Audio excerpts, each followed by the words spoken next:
కడప జిల్లా బద్వేల్ జ్యోతి క్షేత్రాన్ని BCY party రాష్ట్ర అధ్యక్షుడు పొంగనూరు రామచంద్ర యాదవ్ పరిశీలించారు.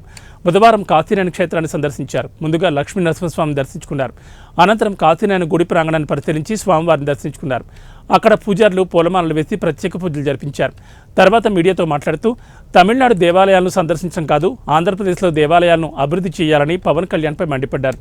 కూటమి ప్రభుత్వం వచ్చిన 9 నెలల తర్వాత బస్సు సౌకర్యం లేకుండా చేయడం సిగ్గుచేటంటూ మండిపడ్డారు.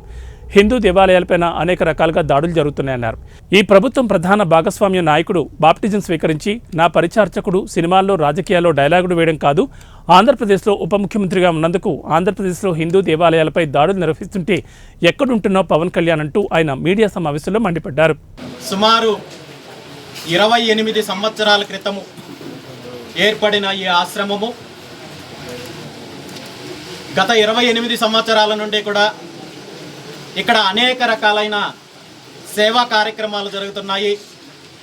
నిత్యాన్నదాన కార్యక్రమం అయితే కావచ్చు, గోశాల కావచ్చు, అదేవిధంగా ఇక్కడ ప్రతినిత్యము అనేక రకాల సేవా కార్యక్రమాలతో పాటు ఇక్కడ వెలిసిన శ్రీ లక్ష్మీ నరసింహస్వామి ఆలయం ఉంది. అదేవిధంగా అన్నపూర్ణేశ్వరి దేవి ఆలయం ఉంది. దక్షిణ భారతదేశంలో ఉన్న ప్రముఖ సిద్ధులకు సంబంధించిన ఆశ్రమాల్లో కాశీనాయన ఆశ్రమం అనేది చాలా ప్రసిద్ధమైనది.